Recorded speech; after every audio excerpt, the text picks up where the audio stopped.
Салам алейкум ва рахматуллахи ва баракатух. Дорогие братья и сестры, вас приветствуем в компании Салах Хиджама. Можете, иншаллах, прийти в наш центр Хиджама.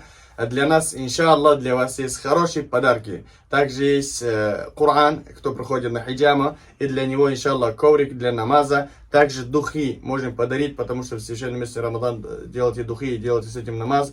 Это один из вещей, который Пророк саллаллаху алейхи вассалям любил. Это духов, запах, хорошего запаха. И также, иншаллах, можете приходить, для нас многие лекарства есть для любых болезней, даже от колдовства, от сихра, порчи и так далее.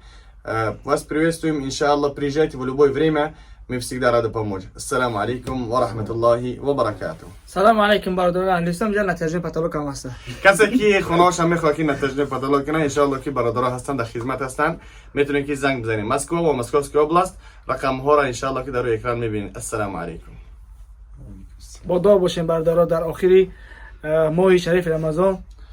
بله انشالله که دهه آخر دهه مغفرت است. با دعا باشین که الله سبحانه و تعالی این ماه بخشش گناهان باشه. خداوند گناهان هر یک ما و شما را عفو و مغفرت بگردانه. و در این روز اگر هر یک ما و شما یک حرف تلاوت قرآن بکنیم الله اون را مبدل به هزار میگردونه. چنانکه پیغمبر خدا صلی الله علیه و سلم فرمودند که اقرأوا القرآن فانه یأتی یوم القیامة شفیعا لاصحابه. قرآن را بخوانید و تلاوت بکنید. به درستی که قرآن روز قیامت شفاعتگر ما و شما می باشه. چنانکه الله سبحانه و تعالی فرمودند که اليوم نختم على افواههم وتكلمنا ايديهم وتشهد ارجلهم ما كانوا يكسبون. روزی که میشه یعنی روز قیامت الله سبحانه و تعالی دهن ما و شما را مهر میزنه، یعنی شتم میزنه، محکم میکنه و دست و پاهای ما و شما شاهدی میتونن که ما با این دستها و با این پاها چه عمل کرده بدیم. با همون خاطر انشاءالله این روز همون روزی است که ما و شما باید توبه کنیم. الله سبحانه و تعالی گناهان هر یک ما و شما را عفو و مغفرت بگردانه. چونانکه الله سبحانه و تعالی فرمودند یا ایها الذین آمنوا توبوا الی الله توبه نصوحا. و کسانی که ایمان آوردین توبه کنین به سوی پروردگار. الله سبحانه و تعالی توبه نصوح کنین که الله سبحانه و تعالی گناهان هر یک ما و شما را عفو و مغفرت بگردانه و داخل جنت الفردوس اعلی بگردانه. خداوند یه چی دیگه برادرها آیت نونه برویا قاری جان بخشش پیش گپ ده. برادران اهل اسلام در آخر ماه عرفه از شما اپا خواهر برادرها احترامونه خواهش کرده میشه. از شما بخشش میپرسیم که یکون وقت اگر یکون گپی خطایی در همینجا زده باشیم کلکتیو ما یعنی برادرها همه کسا ما از شما عذر میخواهیم، ما را ببخشین. مقصد یکون خطاگی ایمو داشته باشه.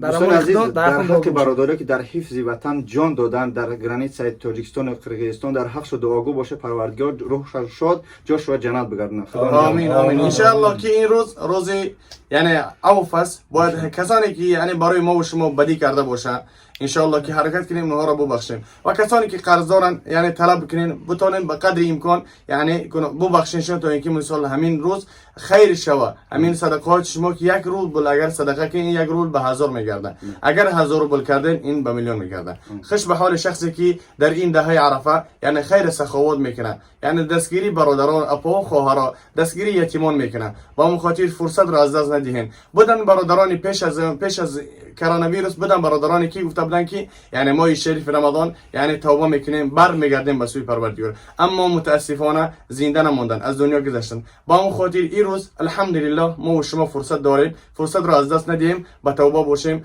نزد الله سبحانه و تعالی برمیگردیم روز از روزها. با اون خاطر با اعمال خوب برمیگردیم که الله سبحانه و تعالی روز قیامت میفرماید که اقرا کتابک کفی بنفسک اليوم علیک حسیبا.